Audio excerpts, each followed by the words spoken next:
नमस्कार साथियों, ज्ञान स्थली गुरुकुल में आपका स्वागत है। चलते हैं आज की करंट अफेयर्स की तरफ। आज की करंट अफेयर्स में राष्ट्रीय, अंतर्राष्ट्रीय, खेल जगत और आर्थिक विषय से संबंधित प्रश्न होंगे। प्रश्नों की श्रृंखला बहुविकल्पीय रूप में होगी। बहुविकल्पीय प्रश्न निम्न प्रकार के होंगे, जैसे हाल ही में भारत के 15वें उपराष्ट्रपति के रूप में किसने शपथ ली है? तो ये हैं ऑप्शन बी, सीपी राधाकृष्णन। साथियों, उपराष्ट्रपति के लिए न्यूनतम 35 वर्ष आयु होनी चाहिए। उपराष्ट्रपति को राज्यसभा का सदस्य होना अनिवार्य होता है। जो व्यक्ति राज्यसभा का सदस्य होता है वही उपराष्ट्रपति के चुनाव में भाग ले सकता है। उपराष्ट्रपति का चुनाव होने के बाद राज्यसभा का सदस्य पद स्वतः समाप्त माना जाता है। राष्ट्रपति की अनुपस्थिति में उपराष्ट्रपति राष्ट्रपति का कार्य करता है। जब उपराष्ट्रपति राष्ट्रपति के पद पर कार्य करता है उस समय उस उपराष्ट्रपति को सभी लाभ राष्ट्रपति के पद के दिए जाते हैं। इसी क्रम में चलते हैं अगले प्रश्न की तरफ। प्रश्न नंबर 2, उपराष्ट्रपति का चुनाव किसके द्वारा किया जाता है? उपराष्ट्रपति का चुनाव केवल लोकसभा सदस्य, केवल राज्यसभा सदस्य? ऑप्शन सी हमारा सही है, संसद के दोनों सदनों के सदस्यों द्वारा उपराष्ट्रपति का चुनाव किया जाता है। अगले प्रश्न की तरफ चलते हैं।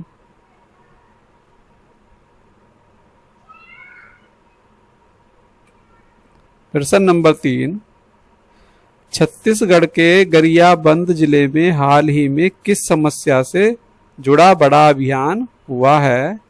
हाल ही में हुआ है।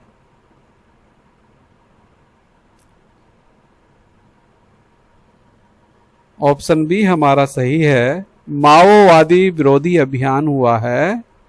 इसमें बहुत सारे माओवादी मारे गए हैं। व्याख्या में हम पढ़ सकते हैं, सुरक्षा बलों ने छत्तीसगढ़ के गरियाबंद जिले में माओवादियों के खिलाफ अभियान चलाकर 10 उग्रवादियों को मार गिराया है। अगला प्रश्न नंबर 4 हमारे सामने है। माओवादी संगठन को आमतौर पर किस नाम से भी जाना जाता है? इसका अन्य नाम क्या है?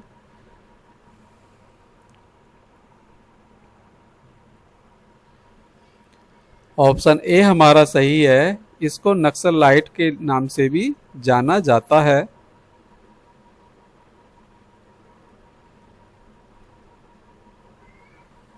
इसकी व्याख्या देखते हैं। भारत में वामपंथी उग्रवाद को सामान्यतः नक्सलवाद या नक्सलाइट आंदोलन कहा जाता है। प्रश्न नंबर 5, हाल ही में 7.4 तीव्रता का भूकंप किस देश के तटीय इलाके में आया है?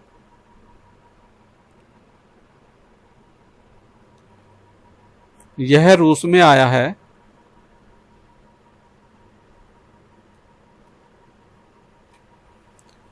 इसकी सामान्य व्याख्या, रूस के कामचटका प्रायद्वीप के पास शक्तिशाली भूकंप आया जिससे सुनामी की आशंका बनी।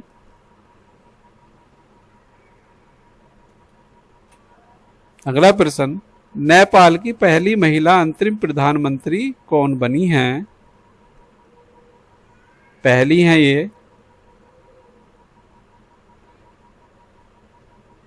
ये आपका ऑप्शन बी है, सुशीला कार्की हैं। इनका संबंध न्यायपालिका से है। ये न्यायमूर्ति सुशीला कार्की नेपाल की पहली महिला अंतरिम प्रधानमंत्री बनी। उन्हें जिनजैड आंदोलन के दबाव में यह जिम्मेदारी मिली है।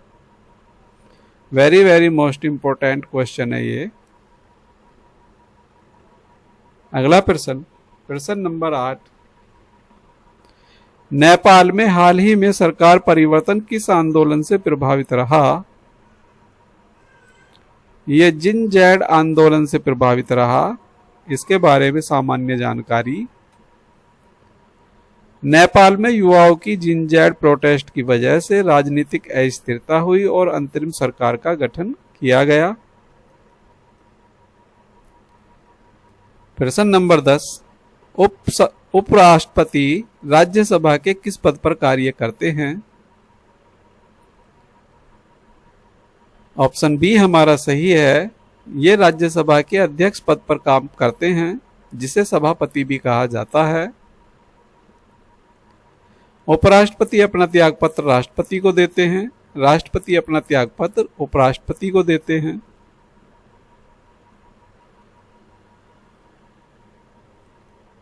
इसके बारे में सामान्य जानकारी। भारत का उपराष्ट्रपति राज्यसभा का पदेन सभापति चेयरमैन होता है। राज्यसभा कभी भी भंग नहीं होती है, लोकसभा भंग होती है।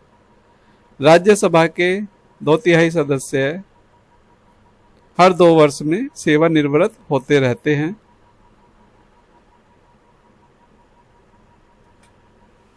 अगला प्रश्न, अगस्त 2025 में भारत की खुदरा मुद्रास्फीति कितने दर्ज की गई है?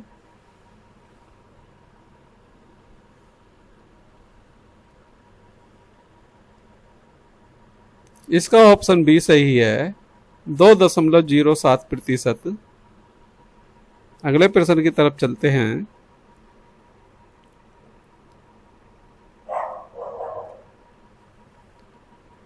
भारत में खुदरा मुद्रास्फीति किस सूचकांक से मापी जाती है?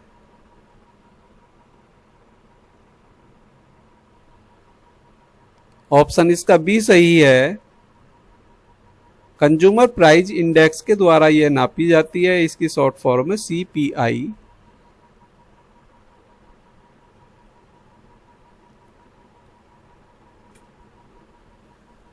इसके साथ साथ व्याख्या भी हम पढ़ते हैं। भारत में खुदरा मुद्रास्फीति CPI से मापी जाती है, जबकि थोक मुद्रास्फीति WPI से मापी जाती है। अगले प्रश्न की तरफ चलते हैं।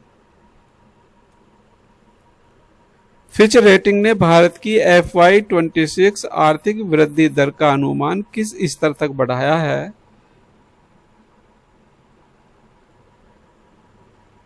ऑप्शन सी हमारा सही है, 6.09 तक।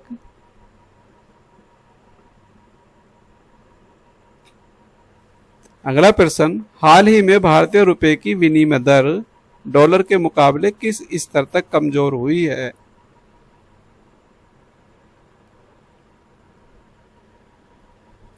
ऑप्शन सी हमारा सही है,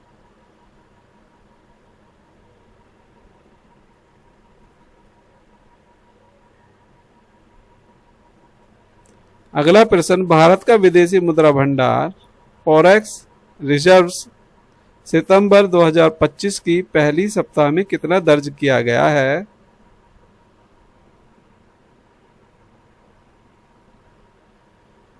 ऑप्शन बी हमारा सही है,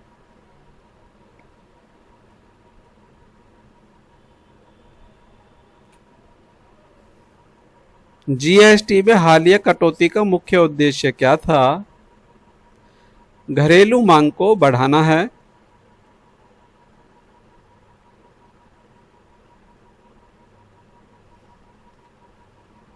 अगला प्रश्न, विश्व एथलेटिक चैंपियनशिप 2025 में भारत का नेतृत्व कौन करेंगे?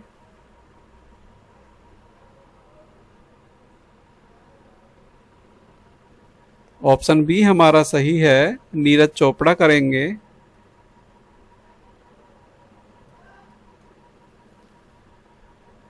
अगला प्रश्न, पंजाब विश्वविद्यालय में किस प्रतियोगिता के लिए खेल अवसंरचना का विस्तार किया जा रहा है? ऑप्शन सी हमारा सही है, खेलो इंडिया यूनिवर्सिटी गेम्स के लिए किया जा रहा है।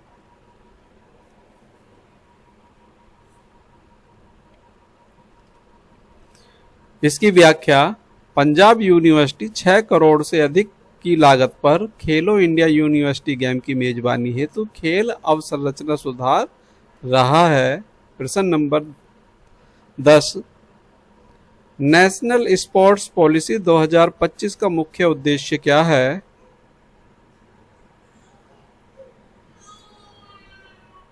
ऑप्शन बी हमारा सही है, भारत को शीर्ष 10 खेल राष्ट्रों में शामिल करना।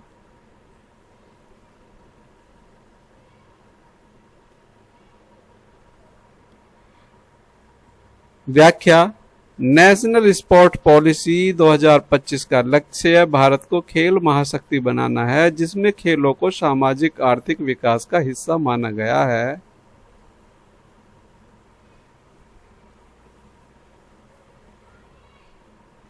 इसी के साथ हमारी बहुविकल्पीय प्रश्नों की श्रृंखला समाप्त होती है। साथियों, मुझे विश्वास है आपको यह वीडियो अच्छी लगी होगी। यदि यह वीडियो आपको अच्छी लगी है तो इसे लाइक कीजिए, इसे शेयर कीजिए और चैनल को सब्सक्राइब कीजिए, ताकि आने वाली करंट अफेयर्स आपको समय से मिलती रहे।